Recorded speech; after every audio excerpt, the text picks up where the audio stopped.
Hello everyone, welcome back to another short episode of Tin Shed Shenanigans. Today, we are working on the Tin Shed official trailer. I'm getting a new tire for it because that one is from 2017 and has an egg on the side that is super dry rotted. So I'm taking it to work with me tomorrow to get a new tire put on it. And, you know, it's been a while. This is my dad's trailer and he was nice enough to take the 5x8 trailer that I had, and he gave me this 5x12, 5x14, something like that. Took the tire off, and I was like, let me just check the bearings.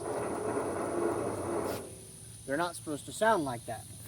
So today, I'm going to show you how to repack trailer bearings, or wheel bearings, pretty much. Just how to repack bearings. So first, you're going to knock off the little dust cap. Go around it.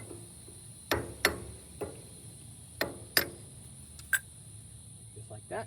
Set that off to the side so we don't lose it. Get you a pair of pliers. You're going to straighten out your cotter key. That way you can very gently reuse it. I'll even show everybody how to kind of set preload on one of these. If you'll notice, that nut's not very tight. And it could really use a little bit more whenever I go to put it back on. So I'll remember that. I'll try to remember that. You're going to take your nut, take your washer. This thing's seen better days. Wiggle it. Should come right on out. There's hardly any grease on this little guy. So what we're going to do, not stab ourselves with the Beert boot piercer needle. Golly, that one took a while to come out. Leave that up there.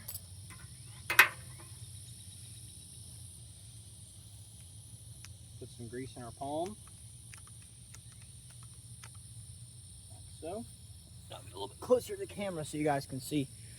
So, you know, not a huge glob of grease, but you'll go and you'll hold it. You'll just kind of roll it in your hand until you start seeing grease come through on the top side. When you start seeing fresh, new grease come out of the top side, then you know you're good. Just like this. Get off some of that excess. Smear on in there.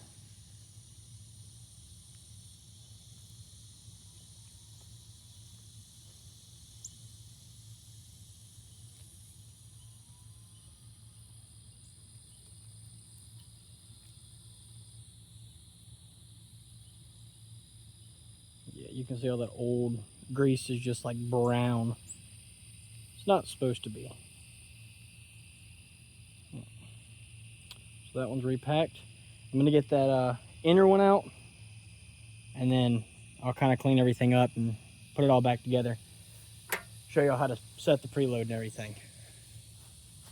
Okay, they don't sound great still, but that's because I need to get new bearings because these things are just old and they're wore out. But I don't have time to get bearings currently.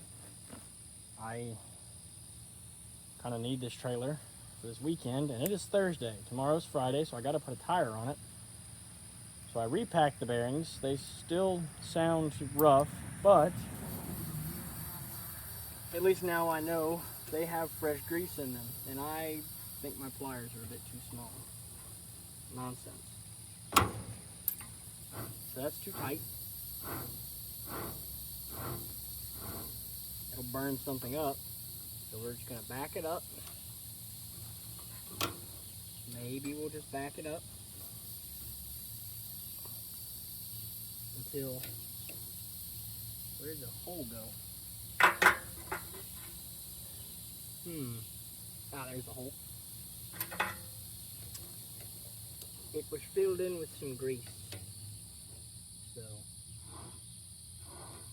I mean, it sounds better. Don't get me wrong, it's not great.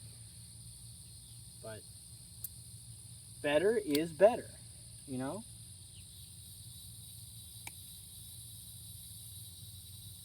So, you know, sounds a little bit better. It'll last until I can actually break this thing down and figure out what kind of bearings it takes and everything like that. But for just, you know, really and truthfully, this should have been done probably 10 years ago.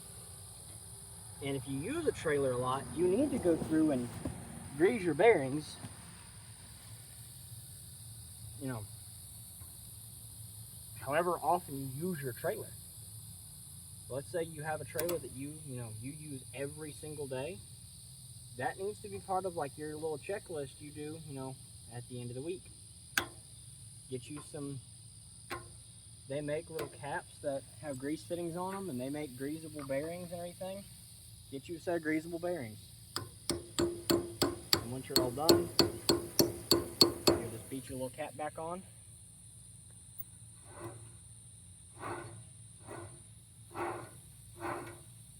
It is a little bit tighter, so there's not as much play, so there'll be less likely the bearings will fail. There's plenty of grease in there now. Because remember, wheel bearings and grease are cheap. Being stuck on the side of the road because your wheel came off is not. A little food for thought right there. You know, if it wasn't 8:30, 8 o'clock on a Thursday, because I'm, you know, pulling his tire off for the first time since I've had the trailer, and I'm like, my brother-in-law had to go to McHenry to deliver a lawnmower for me, which, huge thank you to him. I will put a link to his channel. It's Good Old Boys Outdoors. They do some pretty cool stuff. You know, so if you're into like, you know, dirt bikes and outdoor stuff, they're a good channel to check out. I'll put their link in there. I'll put their link in my description. You can go check them out. But so he had to use his trailer because I didn't feel safe with that tire being like that, sending him off an hour away. So, but that's pretty much it to packing wheel bearings. Just put you a glob of grease in your hand and then just roll it in until you see new grease start popping out. And go all the way around and do that. Shove some grease in your hub, do that to both bearings, and then stick it back on. It's gonna be different for every trailer, but pretty much the same concept for the bearings. Now the seal on the back, you know, it's gonna be different, but it's kind of the same way. So I'm gonna see if I can't find me a set of bearings for the trailer, and I'll order them. I'll see if I can't find like a number or something when I go to repack the other side. If I can't find me some numbers or something like that, and then I'll get me a set of bearings and races and try to reuse the seals, because they're just grease seals, so you know, as long as they're not like destroyed, I'll be okay. But yeah, I know it's been a short video today. Make sure to like, comment, subscribe. Hit the bell icon so you never miss another episode. You know, we're gonna have a few of these how-to videos kind of rolled into everything, but if you like the normal content, this is just kind of some filler while I'm doing stuff. But yeah, really appreciate all the support. So I'll see y'all next time on Tin Shed Shenanigans.